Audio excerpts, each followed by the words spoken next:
Latar belakang dari jurnal ini adalah alat bantu perancangan sistem cukup banyak disediakan.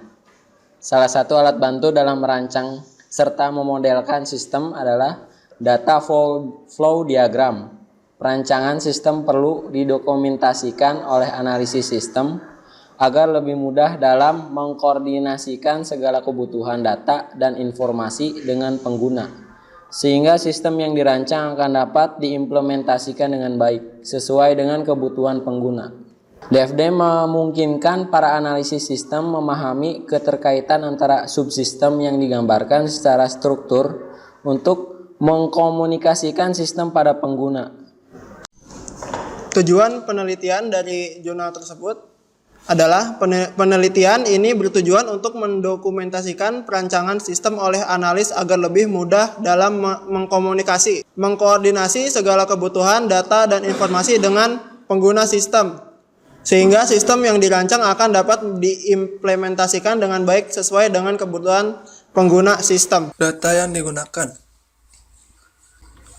Klien melakukan pendaftaran pengguna yang kemudian melakukan konsultasi data antropometri dan tingkat aktivitas pengguna. Selanjutnya bisa melihat hasil konsultasi kebutuhan gizi. Ahli gizi sistem pakar berbasis web melakukan pendataan awal mulai dari data pakar, pendataan tingkat aktivitas, dan pengelolaan aturan kebutuhan gizi. Ahli gizi melakukan perhitungan tingkat kebutuhan energi dengan parameter jenis kelamin dan data antropometri serta tingkat aktivitas pengguna menggunakan rumus Lippincott, sehingga akan diketahui jumlah kebutuhan energi pengguna, kemudian dianalisa dan akan ditentukan jumlah kebutuhan gizi oleh pakar.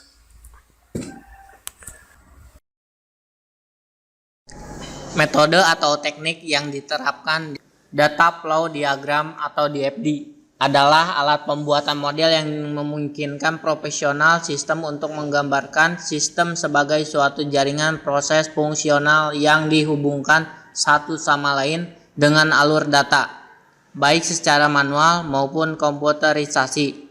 DFD berfungsi untuk menggambarkan aliran informasi dan transformasi yang diaplikasikan pada saat data bergerak dari input menjadi output.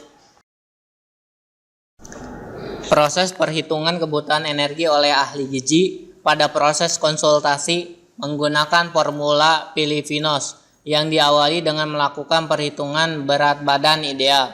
Berat badan ideal sama dengan tinggi badan dikurangi 100 dikali 90%. Untuk laki-laki dengan tinggi badan lebih dari 160 cm dan perempuan dengan tinggi badan lebih dari 150 cm. Jika tinggi badan tidak memenuhi syarat tersebut, maka perhitungannya menggunakan rumus berat badan ideal sama dengan tinggi badan dikurangi 100. Formula Lippincott digunakan untuk orang dewasa lebih dari 18 tahun dan orang normal atau tidak hamil.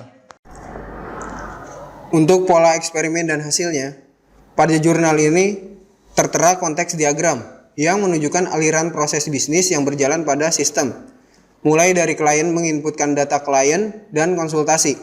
Lalu ahli gizi menginputkan beberapa data, ada data ahli gizi, kebutuhan energi, data tingkat aktivitas, dan kebutuhan gizi. Setelah itu barulah sistem bisa memproses data-data yang telah diinputkan dan memberikan hasil konsultasi kepada klien, juga memberikan data konsultasi klien kepada ahli gizi. Kemudian ada 3 proses.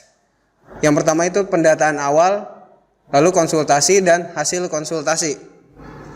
Kesimpulan dari jurnal tersebut adalah data flow diagram dapat digunakan untuk menggambarkan sistem sehingga terlihat aliran data yang digunakan untuk kebutuhan input, proses maupun output, memudahkan analisis untuk mengkomunikasikan sistem kepada pengguna. DFD pada sistem ini juga memperlihatkan bahwa sistemnya terdiri dari subsistem yang saling berhubungan. Dalam merancang sistem ini perlu memperhatikan integrasi antar subsistem sehingga memudahkan dalam mengolah data yang dibutuhkan.